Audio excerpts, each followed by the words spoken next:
90% of golfers are using either the wrong club or wrong ball or both, and it's because we don't understand our club data. If you've played on a golf simulator before, you've seen all of this data. There's a whole bunch of numbers and analytics. It can be pretty overwhelming. In this video, I'm gonna break down the most basic club data to make sure you guys are playing the right club and ball. So let me ask you guys, how did you buy your irons? I told you that only 10% of golfers actually get fit. So chances are you went to the golf store, bought these off the rack, you bought them off Marketplace, or they were given to you as a gift. If you bought clubs that way, chances are they're probably not the right clubs for you. You might be playing the wrong flex. You might have the wrong heads on your irons or your woods, and it just doesn't match your game or your playing ability, and that's probably why you're inconsistent. So let me show you guys how to better understand your data. The first thing I want you guys to know is your carry distance. You should know the carry distance for all of your clubs.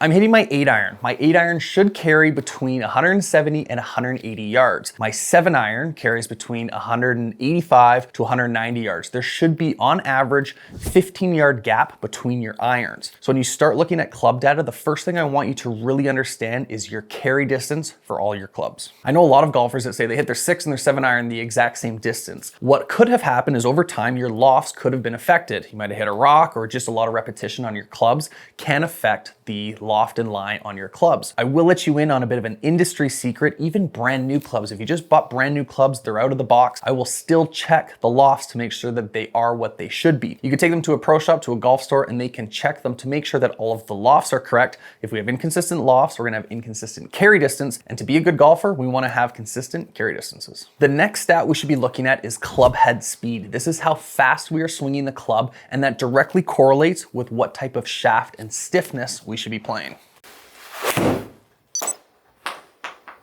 be cool if I could find the green again. I'm swinging an 8-iron right now. Most fitting irons are actually 7-iron. So if you decide to get fit and you're looking at 7-iron club head speed, if you swing between 60 to 70 miles an hour, you want a senior club flex. 70 to 80, you want a regular flex. 80 to 90, you want stiff. And then anything above 90 miles an hour with a 7-iron, you want extra stiff. I'm swinging my 8-iron 90 to 95 miles an hour, so that's why I use extra stiff shafts. Next, we're gonna look at spin. Spin directly affects how quickly the ball stops on the green, and it also affects distance. Too much spin, the ball is actually gonna balloon and you're gonna lose distance. And too little spin, you're not gonna be able to hold the greens. So if those are either of your issues, spin is probably the culprit. There's kind of a quick formula to find the right spin. You're gonna take your iron, so I'm playing an 8-iron, and times it by 1,000. So my spin with an 8-iron should be 8,000. With new irons and new tech, it actually favors the lower end. So with my 8-iron, I'm spinning it around 6,500 to 7,000. Another thing to look at is your descent angle. The descent angle on almost all of your clubs should be between 45 and 50 degrees. Another way to fix your spin is actually in the ball that you play.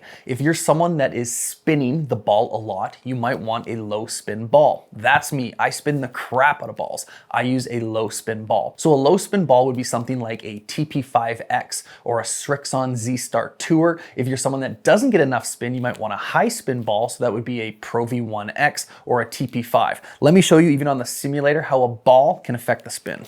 The first ball I'm gonna hit is a TP5X. This is the normal ball that I play, so let's find a spin number and then we'll compare that to a higher spin ball.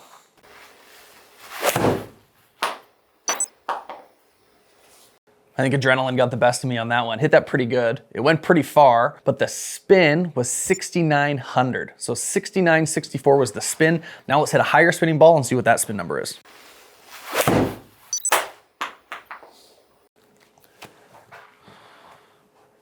So very similar distance, both went about 190. That spun 7,800. Keep in mind on this sim, the conditions are perfect. If I was playing in the wind, that TP5 would get eaten up. So it's cool to see the difference in spin just by changing the ball. So that might be a really quick fix for you guys who have spin issues on the course. Try to do some research on the balls that you think you're going to buy. A lot of manufacturers have changed recently, so it's a little bit confusing. For example, the Pro V1X used to be the low spin, low flight ball. Now it's the high spin, high flight ball, and the Pro V1 is less spinning. So if you're in the market to buy new balls, just do a little bit of research to make sure that the ball matches your swing characteristics. If you're struggling with any parts of your game, I'm launching an online coaching program to help golfers of all skill level get better. If you're a senior golfer, you want to add 10 yards to your driver, or if you're a single digit and you want to get closer to scratch, I've built a program with award-winning coaches to help golfers of all skill level get better. For just the cost of a couple lessons, you get access to a full video library that you can reference at any time. If you're interested in that, I'll link it below.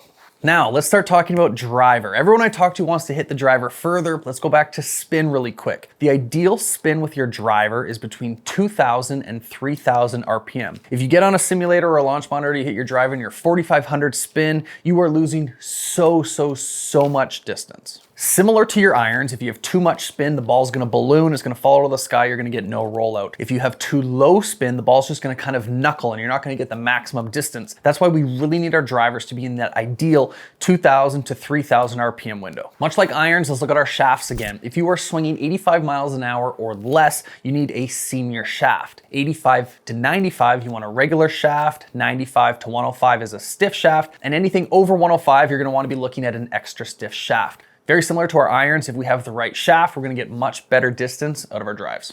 And of course, there are exceptions to this rule. If you have a very smooth transition, you might not need something as stiff, but if you're super rigid and super fast, you might wanna go even stiffer. Something else to be mindful of is the type of driver head you're using. Nowadays, manufacturers make 3 or 4 different heads for different types of players. Some drivers are much more forgiving, therefore they might have higher spin characteristics.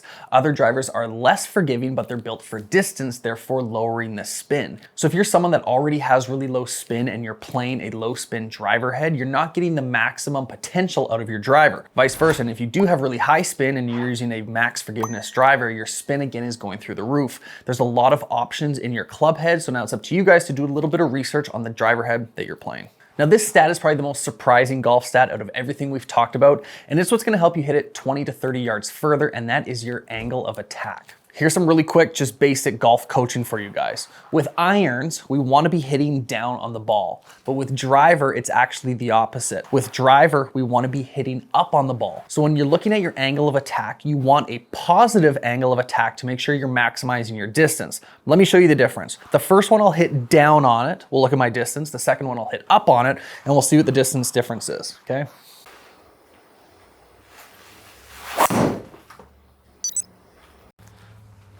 That felt spinny.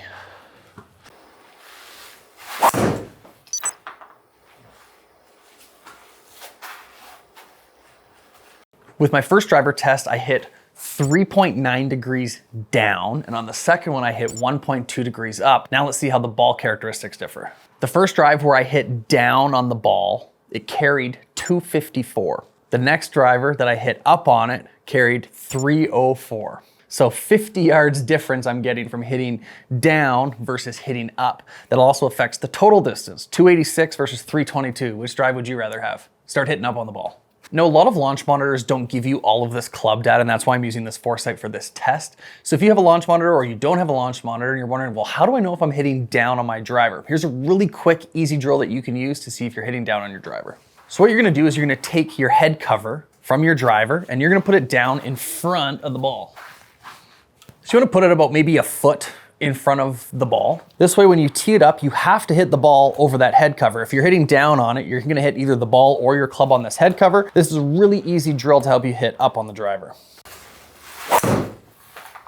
The next stat we're gonna look at is ball speed. Ball speed directly correlates with how far the ball's going. It's basically the amount of energy going to the ball. If you have low ball speed, there could be a couple reasons. Could be an off center or a miss hit, or it could be a wrong shaft and club head combo.